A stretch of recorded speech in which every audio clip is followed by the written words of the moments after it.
ஆவியானவர் என்ன சொல்கிறாருன்னா சகாயக்கனும்.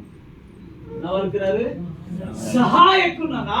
அவர் தூரமா இருக்கிறவர் அல்ல, என் பக்கத்துல இருக்கிறவர், என் கூட இருக்கிறவர். ஒவ்வொரு சம்பவத்துல ஒவ்வொரு கட்டத்துல என் கூட இருந்து என்னை தேற்றிட்டே இருப்பார், என் கூட இருந்து என்னை நடத்திட்டே இருப்பார், என் கூட இருந்து வழிகாட்டுவார், என் கூட இருந்து நல்லது கெட்டது சொல்லிக் கொடுப்பார், என் கூட இருந்து என்னை ஆசீர்வதிப்பார், என்னை சுகப்படுத்துவார், என்னை பலப்படுத்துவார். ஹல்லேலூயா.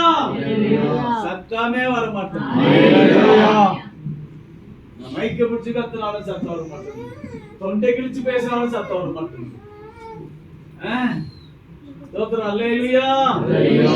என்ன சொன்ன சொல்லுங்க பாப்போம்.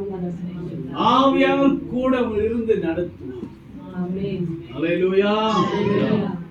ஆதியாகமம் 3ஆம் அதிகாரம் 15வது வசனத்துல சீக்கிரம் வாசிங்க. உனக்கும் ஸ்திரீக்கும் உன் வித்துக்கும் அவள் வித்துக்கும் பகை உண்டாக்குவேன். அவர் உன் தலையை நசுக்குவார். நீ அவர் குதிகாலை நசுக்குவாய் என்றார். என்னது?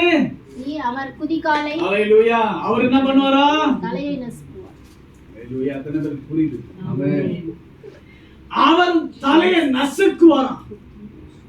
ஹல்லேலூயா. ஏன் நசுக்கணும்? அவருக்கும் சர்ப்பத்துக்கும் என்ன சம்பந்தம்? என்ன சம்பந்தம்? என்ன வரும் தெரியுமா? மனுஷங்களை தேவனிடத்திலிருந்து பிரித்த ஒரு மகிமை, ஒரு பெருமை அவன் தரங்க. தேவனோடு கூட இருந்த இம்மானுவேலாக, இம்மானுவேல் அந்த தன் ஜனங்களோடு கூட இருந்த அந்த மகிமையை பிரித்த பல பேருக்கெல்லாம் அந்த கிருபை கூடிய இருக்குது. ராட்சி நல்ல குடும்பம் இருந்தா பிடிக்காது பாருங்க. பாத்திருக்கீங்களா? அண்ணன் தம்பிக்குள்ள இருந்தா கூட சிலது பிடிக்காது இல்லைங்கம்மா. எப்படியாச்சும் கழிச்சுனோனே பார்த்துட்டு இருக்காங்க. இருக்கா இல்லையா? ஜாக்கிரதையா இருக்கணும்.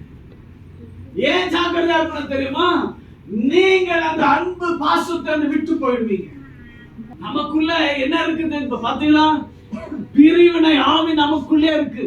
இங்க வந்து அந்நிய பாஷை உங்களால அடக்க முடியல. இங்க வந்தா பேட அப்படியே பறந்து போயிருக்க, பரலோகத்துக்கே போயிட்டு வந்துடுறீங்க 1/2 மணி நேரத்துல. அப்படிதானே? கரெக்டா யோசிச்சு பாருங்க. அப்ப சாத்தான் என்ன பண்ணானா, சர்ப்பம் என்ன பண்ணுச்சுன்னு பாத்தீங்கன்னா பிரிவினை கொண்டு வந்துருச்சு. சர்ப்பத்தின் ஆவி யாருக்குள்ள இருக்கும், அவங்களுக்குள்ளாக பிரிவினை ஆவி இன்பில்ட்டாவே இருக்கும். தேவனிடத்திலிருந்து மகிமை மாத்திரம் விட்டு போகல, உறவே விட்டு போயிடுச்சு. சாத்தானுடைய நோக்கம் என்ன தெரியுமா? இம்மானுவேலா இருக்கிற அவருடைய உறவை துண்டரிக்கணும். உண்டக வீட்டுக்கு ரெண்டகம் பண்றாங்க. யார் பண்றா? நம்ம சோத்திலேயே மண்ணள்ளி கொட்டிட்டு போறாங்க நம்ம. அல்லேலூயா. எத்தனை பேருக்கு புரியுது? அப்ப பிசாசு மகிமை மாத்திரம் எடுக்க விரும்பல, இம்மானுவேலாக இருக்கிற அந்த உறவை துண்டரித்தான். அல்லேலூயா. எத்தனை பேருக்கு விளங்குது இப்ப? ஆமென். அதனாலதான் ஆமென். மத்தேயு 1 அதிகாரம் 22வது வசனத்துல தீர்க்கதரிசியின் மூலமாய் மத்தேயு எழுதுறாரு. இப்ப உரைக்கப்பட்டது நிறைவேறும்படி இதெல்லாம் நடந்தது. 23வது வசனத்தை வாசிங்க சீக்கிரமா. இதோ ஒரு கன்னிகை கர்ப்பவதி.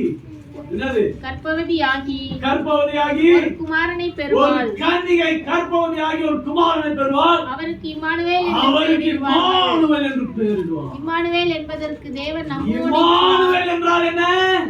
தேவன் நம்மோடு கூட இருக்கிறார். சத்தமா ஒரு அல்லேலூயா சொல்லுவோம்.